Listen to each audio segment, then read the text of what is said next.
filled morning to each and every one of us. Today, this task of introducing our guest of honor in this 60th closing exercises is indeed a great privilege to me. I know this one is not easy, but the thought that she is a woman of virtue and simplicity, I feel elated to introduce her on this special event. After all, she is a living inspiration to the young ones. We are so lucky that she really find way to be with us today, despite of the distance and her hectic schedules. Our guest of honor is a native of Barangay Lourdes. She is the daughter of the late Mr. Policarpio Tizon and Mrs. Rosita Tizon. They currently live in Venecia Subdivision, Las Piñas City. She is the loving wife of Mr. Enrico P. Erillo. They blessed them with 4 children. She is a former businesswoman, but now she's one of the board of directors of CFO. She's also the GM, or the General Manager of AKS Global Logistics Corporation. Her name echoes the essence of service, dedication, and compassion. Our guest of honor is a proud alumna in this institution, the Lourdes Elementary School, batch 1993. And now, ladies and gentlemen, please join me in welcoming Madam Rosana Tizon Erillo. Let us give her a round of applause.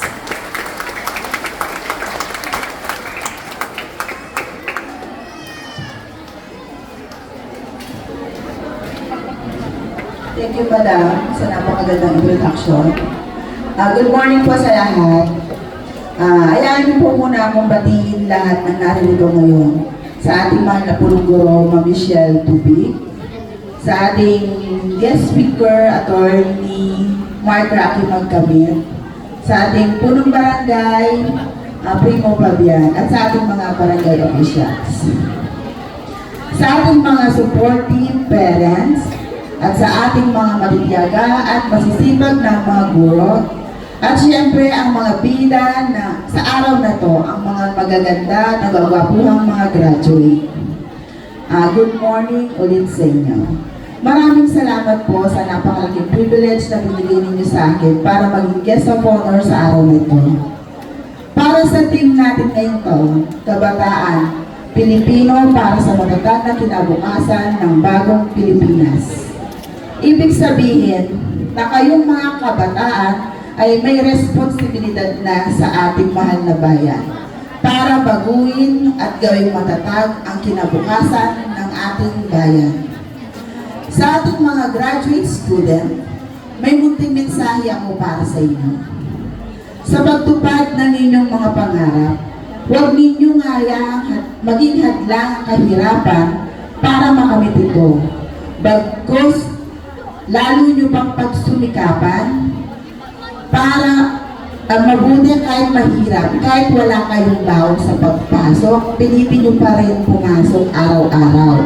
Tandaan nyo, simula pa lamang yan ng chapter ng buhay ninyo. Marami pang paghihirap at kabiguan na darating sa inyong buhay.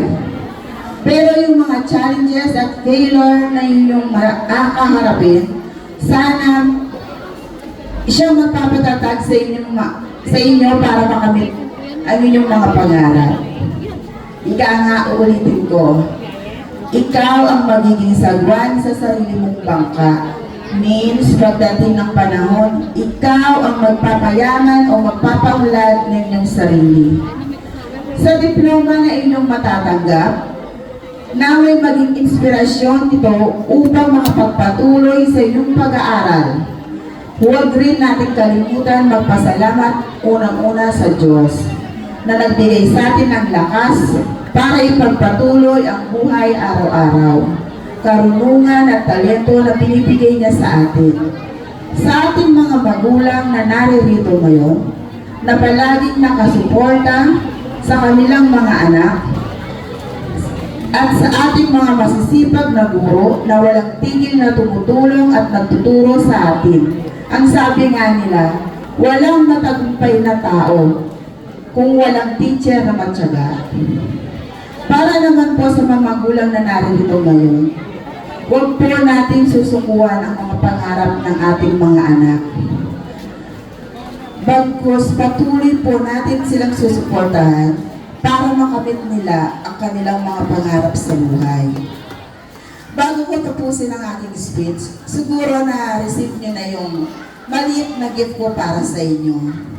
Hindi yan kasing laki ng akala ninyo, maliit lang yan. Pero gusto kong maging isa yan sa inspirasyon ninyo para tuparin ninyo ang inyong mga pangarap.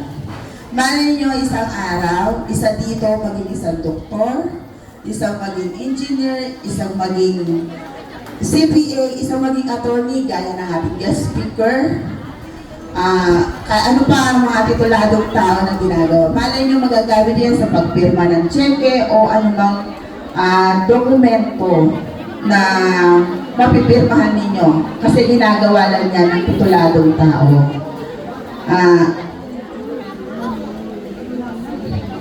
Sa oras na mangyari yun, na natupad nyo na yung mga pangarap ninyo, huwag nyo kakalimutan kung saan kayo nagmula. Huwag nyo iisipin na porket tituladong tao na kayo, pwede nyo na gawin kung ano yung gusto nyo gawin sa ibang tao. Sabi nga nila, di ba, ulitin ko ulit, sinabi ko to kahapon, mata sa langit, paa sa lupa.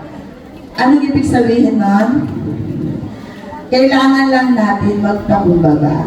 Huwag natin dahil at kunyari tayo, tituladong tao ko, kunyari like attorney, pwede na tayong magyabang. Hindi. Kailangan natin maging ehemplo o inspirasyon sa iba. Tama ba? Okay. Yun lamang po at maraming salamat. Congratulations ulit, graduates. Thank you so much po, Ma'am Rosana. So please remember what Ma'am Rosana mentioned a while ago, right? To stay humble and what? Stay humble and keep your feet on the ground. Okay? So with that,